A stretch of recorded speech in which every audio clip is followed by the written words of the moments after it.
Alright, so this is day 3 at Zenkaikon, and yeah, we're kind of winding down, and there's this familiar guy who saw him yesterday. That's a real high five right there. And well, one cool thing is that I think we've seen him before at Sci-Fi, right? Some of the cons? Yes. Yeah, I'm sure we got you on video somewhere walking around, because I mean, how could you ignore a guy in stilts, right? But yeah, it's pretty epic. But yeah, this is the 3rd day, guys. We're kind of winding down and everything. How did you enjoy it? Was this your first Zenkaikon, or? This is my first one, yeah. Oh, cool. What'd you think of it? It's okay. It's how did it compare to like the Sci-Fi and them?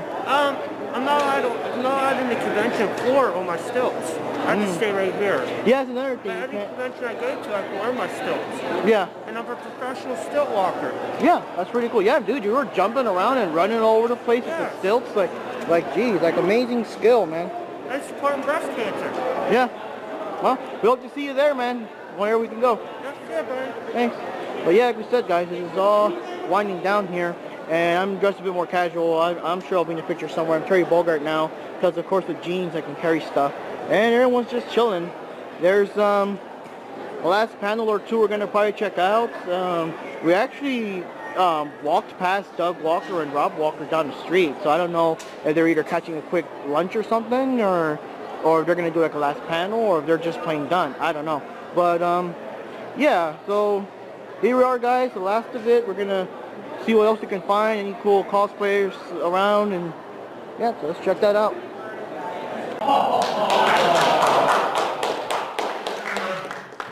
Super Mario Brothers in 1993 is the gold standard of flops, and the gold standard of completely missing the point.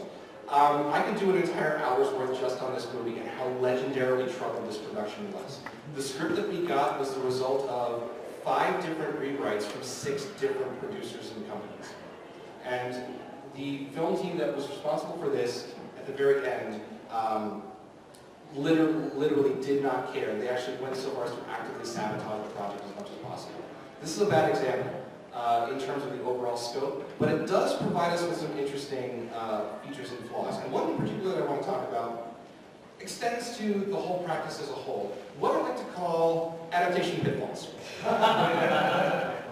One thing in particular stands out to me, and that has to do with Super Mario Bros. Aesthetics and visual design. How many people have never seen that film, Super Mario Bros. From 1993? Alright. Basically, Mario and Luigi are New York plumbers. They get pulled into another dimension that's run by humanoid dinosaurs. And instead of King Bowser, it's President Koopa. The whole thing has a really odd Blade Runner aesthetic. It actually channels the idea that they want to merge the dimensions together, because there's just one city and it ends up in a desert. It's awkward. Aesthetics and visual design is the first pitfall I want to talk about. Video games have, as a medium, a big advantage over other forms of visual media in the fact that everything involved in its visual design informs the game and the story process. I can think of a number of different potential stories that could be told out of what was available for Mario at the time, largely Super Mario World and some other spin-off media. Not once did I think, in terms of this, translating it, not once did I think of dark, gritty, urban, dystopia, corporate kind of pathway. Oh, sorry, I skipped the joke. I just ruined the joke, no worries. You shouldn't be afraid to explore exactly what the visuals are of the game that you're adapting. You should not be, if a game is happy, it's more than just costuming and how the characters look, it's how everything looks. The environment itself informs the play experience. Mario as a franchise, it does exist in a very bright, colorful, vibrant sort of setting most of the time. And it's not like Mario doesn't do dark. Mario does dark. There are plenty of subterranean levels and experiences. You're going through fortresses, the ghost houses. And in most games, actually, Bowser's Final World is a fire-blasted hellscape. Mario does dark just fine. You should not be afraid, as a filmmaker, as a set designer, you can't be afraid of, if your game is bright, colorful, and full of primary colors, you should not be afraid of bright, vibrant primary colors. Ahem. Yeah, I have problems with this movie. So, skipping ahead to our next entry.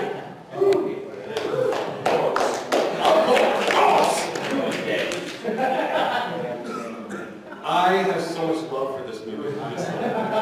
Okay.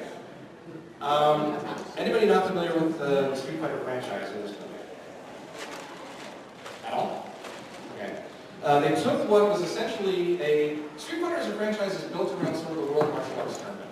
You know, like most fighting games, it's built around the tournament. Everybody gathers for their own particular reasons, and M. Bison, as the central villain of the piece, is usually the figurehead that everybody's storyline converges upon. This film took that storyline and said instead, no, I think tournament's no good. Why don't we set it around a cut-rate G.I. Joe version where Colonel Guile leads the wonderful blue team against Raul Julia's M. Bison's red team, and that'll provide conflict. Yes, wonderful. I will say this, it makes sense to me with the more I know, because at the time they were working on bringing Street Fighter to an American Saturday morning cartoon audience, and also G.I. Joe had released a toy line tying in Street Fighter with G.I. Joe, so this is not too far-fetched of a concept. But I noticed that fighting games tend to get this treatment a lot, like Tekken in 2010, or 2009 rather. Likewise, another game franchise is built around bringing people together for a large prize-fighting martial arts tournament. In this one, it becomes sort of the Hunger Games by way of Blade Runner, with Jin Kazama as the oppressed person living in a post-apocalyptic corporate-run dystopia who enters the Iron Fist tournament. They worked in the word Tekken so many times in this movie, it's like a drinking game. You have Tekken City, run by the Tekken Corporation, and the Iron Fist coalition of corporations, and you're fighting the Iron Fist tournament to be the king of Iron Fist. Oh, Lord. But again, and again, Jin Kazama ends up going through the whole experience and ends up being the leader of sort of the resistance, rising up against your evil corporate oppressors to liberate the world. And even worse with the King of Fighters film. I actually, this film, watching it, caused me physical pain. I could not finish it. Again, a game franchise built around a crazy crossover of the entire SNK library, centered around a prize-fighting martial arts tournament. Here, it becomes something like The Matrix that channels Mortal Kombat as the participants literally use little earpieces to eject themselves into a video game simulated world, at which point they're fighting over control of a trapped ancient demon, secreted there, that the big villain is hoping to harness his power to merge the dimensions together and become the king of all fighters. Why? Why? And right there you can see just how many production companies, every single one of them gets a credit in the opening scroll. Wow. The phrase "too many cooks" comes to mind. It comes to mind in a big way. So the big adaptation pitfall I see in my house. In terms of the domestic gross, it more than made its money back. I think the budget of $18 million in the US alone made $70 million. $122 million worldwide. Clearly something is working. They built the plot solely around how the game is set up. A bunch of people brought in to a martial arts tournament. It's very resembled to Enter the Dragon. They even include all the fighters on the boat traveling to the island sequence, which was a nice way to inform it.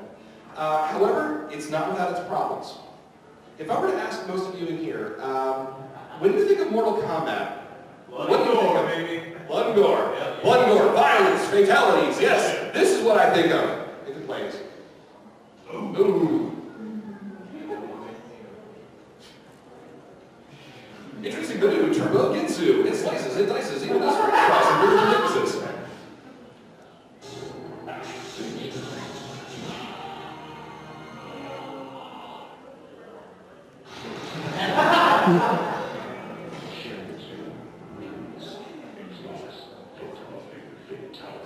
Shang Tsung always wins. Shang Tsung strong like bull. The biggest failing of the Mortal Kombat film and film franchise is its PG-13 rating. For one thing that made Mortal Kombat popular is the hyper-violence and gore, and it's not sadly included in either of the two films. There are two that came out, Mortal Kombat Annihilation, its direct sequel. That sequel does not exist. Yes, it does. We have to acknowledge it if we want to move forward. Oh no. Oh no. Yes. It did make money. That's the important thing, it made money. The problems with this film tend towards the same as the original. There's none of the violence, none of the gore. The deaths that happen are generally bloodless or full of special effects, trickery to disguise the fact that it's happening. You know, Goro gets knocked off of a cliff and you don't see him hit the ground. Most of the enemies that die, Shang Tsung just sucks their souls out. This one has problems for a lot of different reasons. First and foremost being, as Ty and I were chatting about, almost none of the original cast from the first movie returned for this, which should give you a pretty good clue.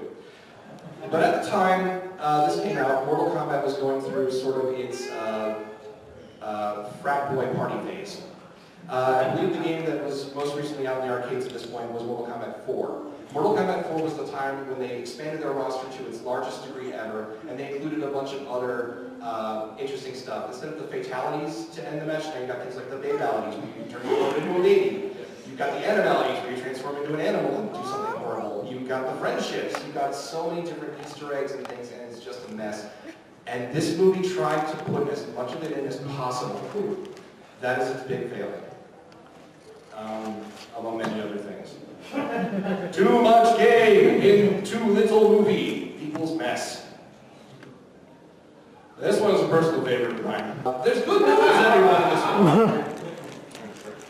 one. Creators are taking more of an interest. As I said, there are parallels to the comic book industry when it comes to games and movies. Creators and creative companies are taking more of an active role in shaping their own products. And let's keep in mind also, as a film industry, films are a product. If they don't make money, then that's the killing blow. Of interest, there are 3 titles of interest that are coming out in the very near future, and ones that I'm excited about, and if they come out and they're good, I'm going to talk about them next year. I'm really excited. First and foremost, Ratchet & Clank. Ratchet & Clank is getting a release this year. Most everybody from Insomniac Games who worked on shaping the games, the entire game series, is working on this movie. The plot that I've found out is it's going to be a tie-in to the new HD re-release of the original Ratchet & Clank. So there are going to be some retcons, and they're going to add some stuff that they come up with in the games. But everybody who worked on the games, including the voice actors for all the characters, are taking part in this.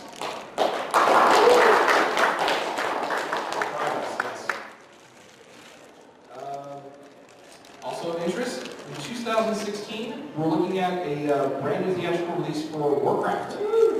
Warcraft is getting a movie. There's not going to be a lot of the same casting choices because it isn't going to be in live action, with live actors, in live action things.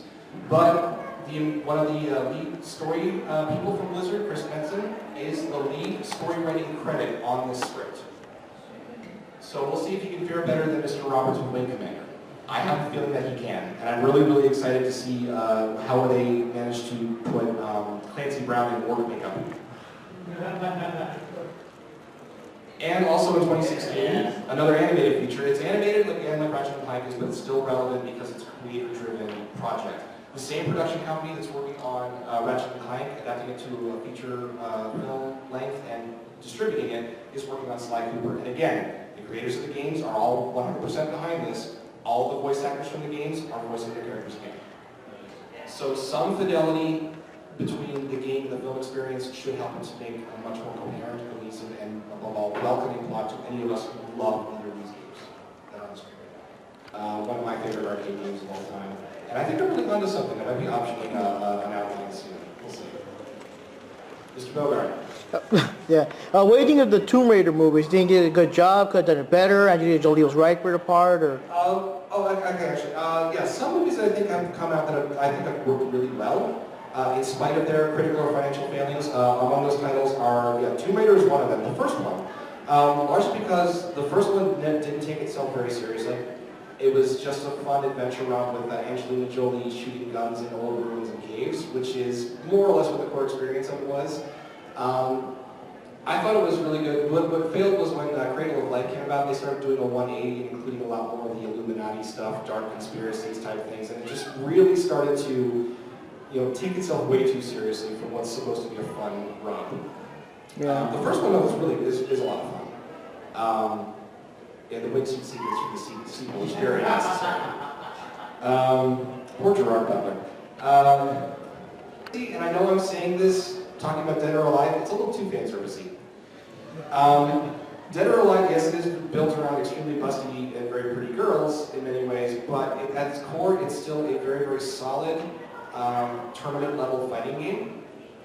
And each individual's character's arcs, and you've got wars of ninja, wars between ninja clans, you've got soldiers fighting each other, you've got corporate and personal assassins going at it. There's a lot of drama that could be injected, and I think it was a little bit more dramatic, and drew less from DOA 4 and the Extreme Volleyball games, it probably could have been a more solid story. But it was still, at its core, a game that's largely about pretty girls kicking each other and beating up each other and kicking ass. Yeah, the movie was largely pretty girls beating up each other and kicking ass. So, yeah. What's up? One flop that you forgot to mention, what your thoughts on the Double Dragon movie? Double Dragon.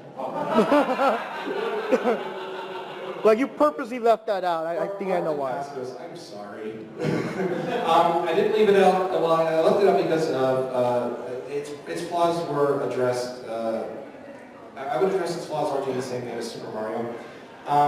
Double Dragon provides an interesting case with the idea of side-scrolling brawlers and beat-em-up sort of games. The thing is, they tried a little too much to inject both the early 90s sort of Gen X cynicism, and again, turning the main villain from a supernatural force into a corporate force, because that's what's popular in those movies at the time, really did in The Wizard there. The big thing about Double Dragon is that movie, the Double Dragon Final Fight Streets of Rage, that movie has really already been made. Back in the 70s, there's a really great old cult classic movie called The Warriors. About a street gang that's trying to battle through hostile territory and get back to their home turf after they're framed for a murder.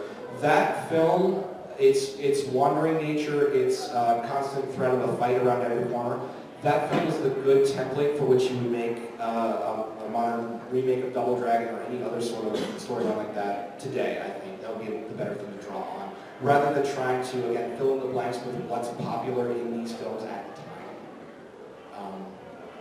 Yeah. What are your thoughts on movies that aren't like specific, like they're like video game themed, but not an actual game, like the Wreck-It Ralph movie, and this upcoming one about the alien game ones? Those have had a lot more, so I've noticed that games based around, movies based around video games tend to do a lot better than movies based from games. Largely for that reason. Even as much as a marketing exercise as it was for Super Mario Bros. 3, I have such fondness for the movie The Wizard. Fred Savage and his autistic little brother entering a video games tournament is like the highest stakes thing ever. Oh my god, it's so much fun. It's hit and miss, I have to say. It has to go with how tightly focused the script is on its characters and what their lesson is. Wreck-It Ralph is one of my favorite movies of all time. I get so wonderfully misty-eyed and I love in my throat moment towards the very end. Oh, he's so cute. If that little girl likes me, how bad can I be? Oh! It comes down to, again, a movie with good characters and good relationships and good conflicts to explore. Then you gotta feel like gamer. Again, poor Gerard Butler. It's interesting, but I felt like it could have gone deeper into sort of the psyche of a tournament-level first-person shooter player. I think if they did an Ender's Game sort of reveal on that, if you don't realize that you're actually playing with a real live human being in this situation, it could have meant for a better moral lesson, big moral undercurrent for the whole story. What's another one? Pixels coming out. Yeah, that new one. It's based around that. It's based around. I don't think it's based around sort of the games themselves. It's the premise that I've gathered is it's aliens imitating those characters. So we'll see. I kind of like the idea of the Game Buster Squadron driving around in Pac-Man Ghost colored minis. That's an interesting idea.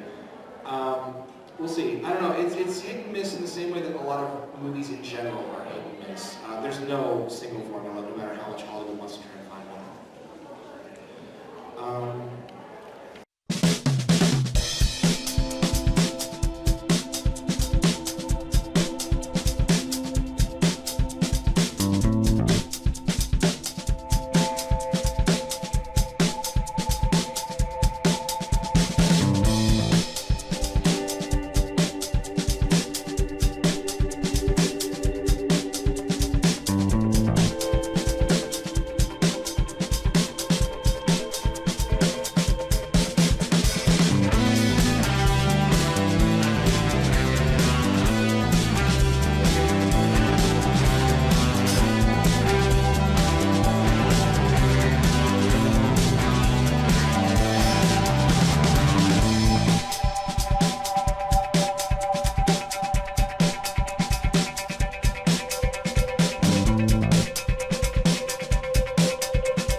guys, so now I'm going down the down escalator because it's actually working, because these escalators just keep breaking down at any moment's notice. But yeah, I'm kind of wrapping it up for now. We're on our way out, so actually walk our way to the exit here.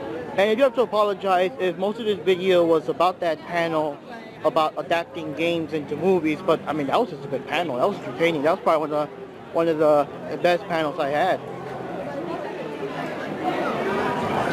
Yeah, we got some nice cosplayers here. And also, of course, if you guys see yourselves in the video or in the pictures, of course, leave your comments below. And if you guys want the pictures, I'll send them to you on your Facebook or whatever. And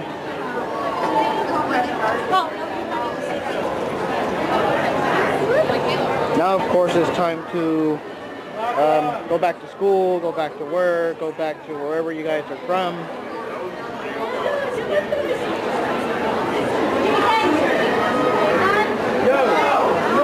Yep, we got a Winry there.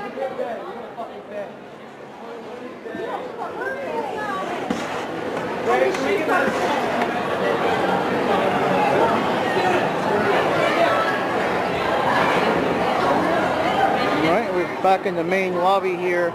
I'll just probably check out the dealers real quick, see what else we can find.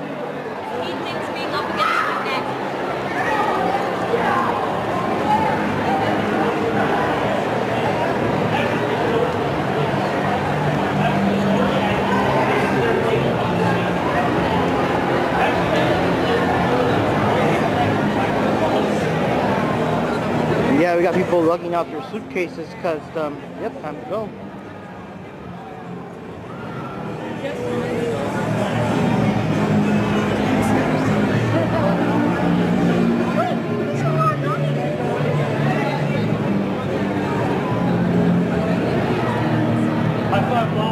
They're giant. Look at this horrible random light.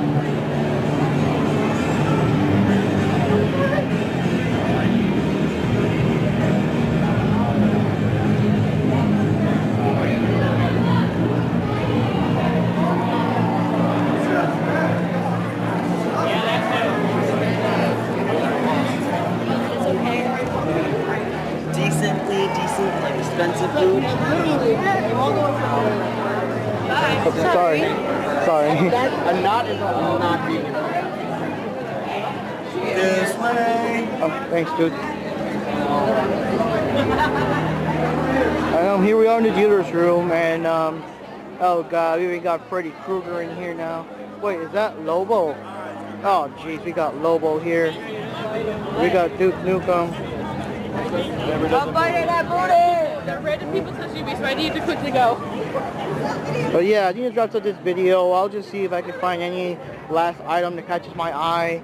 And yeah, so see you all next time. If you guys enjoy Zenkaikon, be sure to come out next year.